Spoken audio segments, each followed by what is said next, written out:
de la República Federativa de Brasil, Paulo Estivalet de Mesquita, director del Departamento Administrativo de la Presidencia de la República, Carlos Ramón González, ministro de Defensa Nacional, Iván Velázquez Gómez, general Luis Carlos Córdoba Avendaño, comandante de la Fuerza Aérea Colombiana, director general de la Unidad Administrativa Especial de Aeronáutica Civil, Aerocivil, Sergio París Mendoza, embajadores y cuerpo diplomático de los países invitados, funcionarios del Gobierno Nacional, mandos de las Fuerzas Militares y de la Policía Nacional, alcaldes que nos acompañan, directivos y funcionarios de la Aeronáutica Civil, entidades participantes, medios de comunicación, nacionales e internacionales, y en general a toda la ciudadanía que nos acompaña en el día de hoy. El hecho que Brasil sea el país invitado me invita a hablar sobre las posibilidades inmediatas y de mediano plazo que se nos abre como problemáticas del mundo para el desarrollo de una fuerza aérea en Colombia.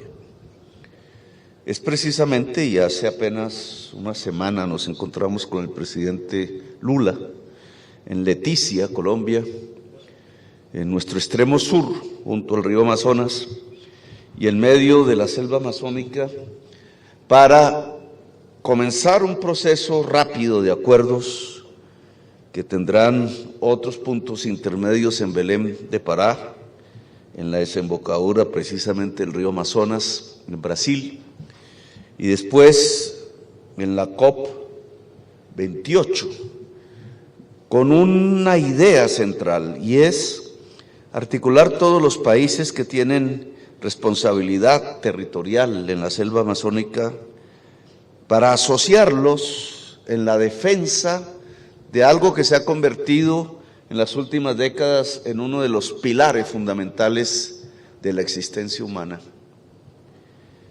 Como las columnas de Hércules famosas que sostienen la existencia, en este caso la vida, la selva amazónica es quizás el tercer pilar climático del mundo.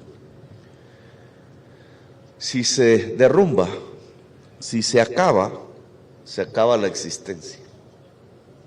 Ese día, si llega, estará asignado ya el destino del ser humano, sin posibilidad de retorno. Por tanto, se ha convertido en una prioridad, no solamente nacional, no solamente colombiana, no solamente suramericana, sino humana, la restauración, la revitalización, la recuperación de la selva amazónica. ¿Qué la agrede? Además del clima, que cada vez, en la medida en que se calienta en promedio la superficie terrestre, paraliza las corrientes marinas que se desatan por los hielos congelados en la Antártida, que dejan de estar, que dejan de llegar entonces a mares más cálidos en América del Sur, deja de convertirse en vapor, deja de pasar a través de la selva fertilizándola, logrando esa inmensa biomasa planetaria, y termina dejándonos a nosotros sin agua, porque el agua de Colombia depende de los ríos voladores que surcan por encima de las copas de los árboles, de millones de árboles, la selva amazónica. Es una interrelación entre lo blanco, lo azul y lo verde, que finalmente da como resultado la vida en Colombia, en Bolivia, en Perú, en Venezuela, en las Guyanas y en la mismísima Brasil. ¿Cómo cuidarla? Pues tenemos que defenderla, porque no solamente hay una transformación del clima producida por las formas de producir y de consumir de la parte más rica del mundo, sino que adicionalmente hay una codicia desatada sobre la selva que artificialmente la quema. Poderes mafiosos ligados a la minería ilegal, al narcotráfico, al tráfico de seres humanos, de animales, al tráfico ilegal en general, que han hecho de la selva amazónica un lugar para la quema, pensando que ese es el desarrollo, cuando es la involución de la vida. Defender la selva amazónica se volvió una prioridad. Y en eso estamos juntos Brasil y Colombia. Y seguramente lo estaremos más países suramericanos y seguramente el mundo. ¿Cómo defenderla desde el aire? Dada su complejidad vital, ¿cuáles son las capacidades, los conocimientos, la coordinación entre fuerzas aéreas, que sin perder soberanías permitan desatar una maquinaria y una humanidad en defensa de la selva amazónica? ¿Cuáles son los artefactos, las máquinas, que serían las más propicias para acabar incendios casi de manera inmediata, para detectarlos, para encontrar los puntos de calor casi en tiempo real, para defender el verde del fuego, para destruir los poderes ilegales que se vienen apropiando de la selva amazónica en función de su destrucción? He ahí todo un escenario de actividad, de coordinación entre nuestros países, ahora que estamos aquí juntos, y de la Fuerza Aérea de Colombia específicamente hablando. Quizás ese no ha sido su principal objetivo en las últimas décadas, quizás eso no estaba en la mente hace décadas, pero hoy es la prioridad.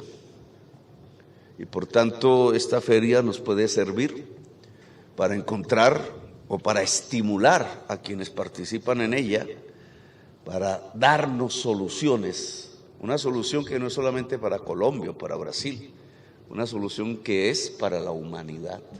Cómo la tecnología en función aeroespacial o en función aérea puede servir a este que es el máximo propósito hoy de Sudamérica, el rescate y la revitalización de la selva amazónica.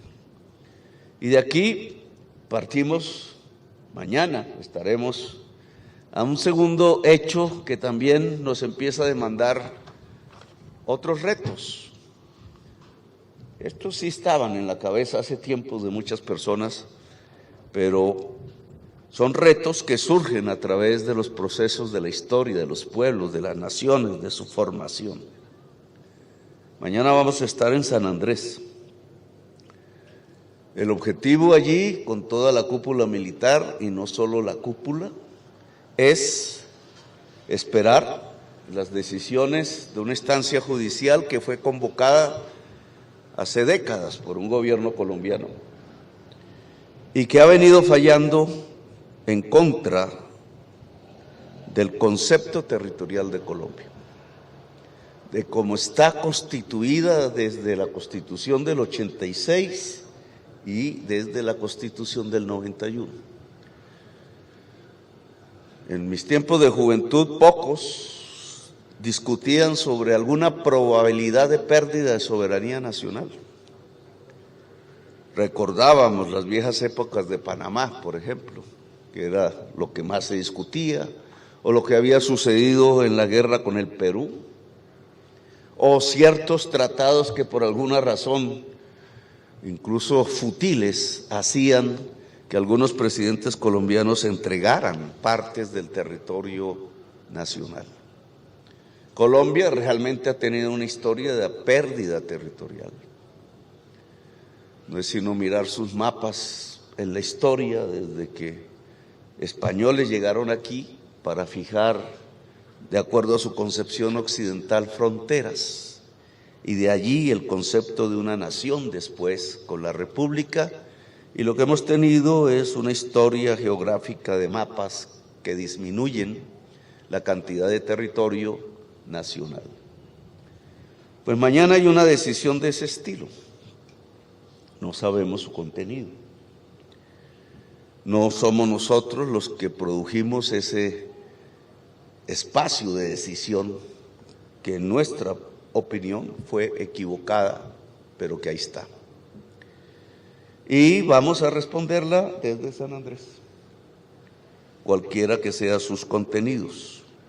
Pero de allí surge entonces el hecho de que una nación defiende sus mares, defiende sus cielos, defiende sus tierras, dependiendo incluso de su capacidad política y militar. La capacidad política de una nación depende de su propio pueblo, de su unidad, de la fortaleza y calidad de la sociedad. No de una parte de la sociedad, sino de toda la sociedad. Y la capacidad militar de una nación, pues depende de sus fuerzas militares, de sus instrumentos, de su capacitación. Mañana estarán a prueba. Y ya mañana hablaremos de este tema, pero lo que deja como lección para este evento es que hay que tener capacidad aérea. Podemos llegar hasta San Andrés fácilmente, pues en vuelos civiles sí, en vuelos militares. Nuestra capacidad naval es lo suficiente para controlar el mar, que estuvo bajo nuestro cuidado y que disminuyeron en una de estas decisiones judiciales hace unos años. Mañana, pues yo creo que son las respuestas que tiene que dar un gobierno, una nación, unas fuerzas militares. Y por tanto, respecto a la Fuerza Aérea, nos demanda, yo creo que una mayor capacidad. Porque los objetivos técnicos, militares, políticos, ubicados durante las últimas décadas, que tienen que ver un poco con la acción que he visto de los pilotos hace unos minutos,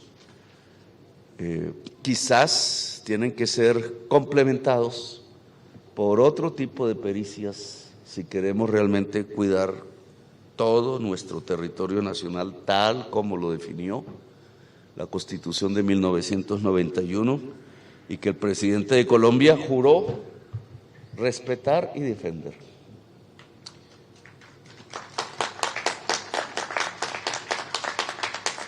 Y pasamos a un tercer aspecto y final, un poco menos problemático, digamos, que es el desarrollo mismo en el largo plazo, pensado ya a través de las décadas, de la Fuerza Aérea de Colombia. Ya hay una ley, la acabo de firmar, que impulsa a la Fuerza Aérea de Colombia a no solamente pensar lo aéreo, sino lo aeroespacial. Introducirnos, no es que partamos de cero realmente, pero irnos enfocando cada vez más en los conocimientos primero, en los instrumentos después, que tienen que ver con algo que también nuestra Constitución del 91 habló y mandó, que es la órbita geoestacionaria, las posibilidades más allá en el espacio, que tenemos que empezar a dominar, porque mucha de la información hoy, que es fundamental en una democracia, tiene que ver con el control espacial, tiene que ver con los satélites, con su manejo, con el conocimiento, para producirlos, para lanzarlos, para manejarlos, para interpretarlos en sus lenguajes de máquinas, y para ello se necesita nuevas especialidades, nuevos conocimientos, nuevas perspectivas. La irrupción de lo aeroespacial, ya incluso en el mismo nombre de la Fuerza Aérea, a partir de la ley que he firmado, nos lleva pues a una óptica pues muy interesante, sobre todo para los jóvenes, las jóvenes que pueden empezar a estudiar estas materias, que es precisamente que Colombia tenga vigencia aeroespacial, no solamente aérea. Y aquí el desarrollo de la industria, que tiene que ver mucho con esta feria, para eso es que se hacen los comercios, las producciones, vender lo producido, que además es producir lo pensado. Siempre hay un conocimiento detrás de cada producción y detrás de cada comercio no podría existir, hay producción. Colombia y Brasil comenzaron más o menos en el mismo año. Usted habló de una empresa brasileña en su discurso. Más o menos en el mismo año, la intención de desarrollar una industria aeronáutica, civil o militar. Y Brasil nos puede presentar ya una producción. A través de estos años ha desarrollado, asociados o no, una serie de productos que incluso ya tienen fama mundial en algunos aspectos. Colombia no. Por alguna razón, la idea de que la industrialización de un país se hace dejando libre el mercado sin intervención de los gobiernos, sin que haya una conducción de la industrialización, casi que nos hizo olvidar la palabra industrialización.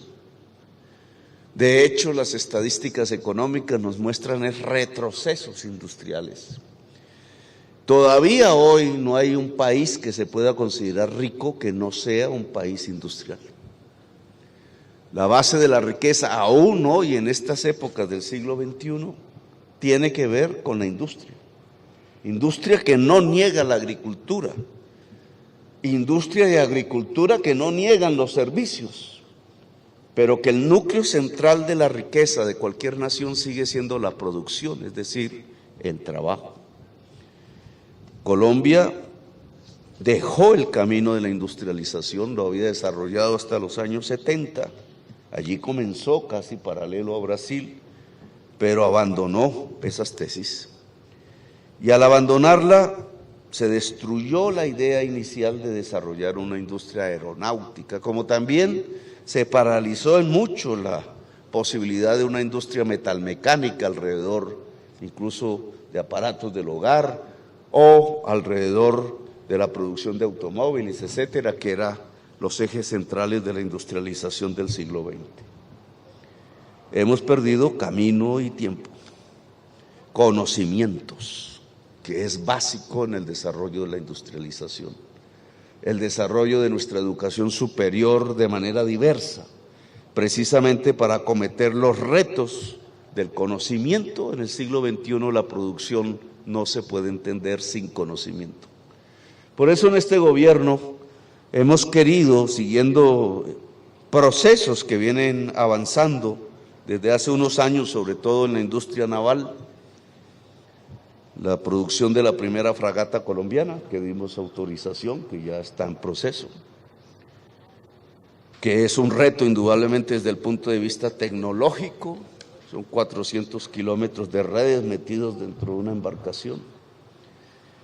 Y el comienzo, un poco atrás, de la industria aeronáutica civil y militar de Colombia, dirigida por la Fuerza Aérea, a través de un convenio que hemos firmado, que espero se desarrolle bien, con buen viento y buen aire, ¿no?, y buena mar, que es con la empresa Airbus europea, para empezar a desarrollar partes que tienen que ver con la construcción de aviones que hoy se hacen a escala global, pero en donde Colombia debe tener una participación en la producción, no solamente en la compra de estos aparatos. Producción que estimulará conocimientos, gentes que se especializan en ello y fundamentalmente riqueza. Así que un tercer aspecto que me parece fundamental para la Fuerza Aérea Colombiana es ser la base de la industrialización, es decir, de la producción, ojalá alguna vez compleja. Se parte siempre de lo más simple hasta lo más complejo, de aparatos, aeronaves, formas de producción que puedan poner a Colombia, incluso alcanzar a Brasil, de pronto lo pasamos, y poder desarrollar nuestra propia industria aeronáutica. Gracias, muy amables por haberme escuchado.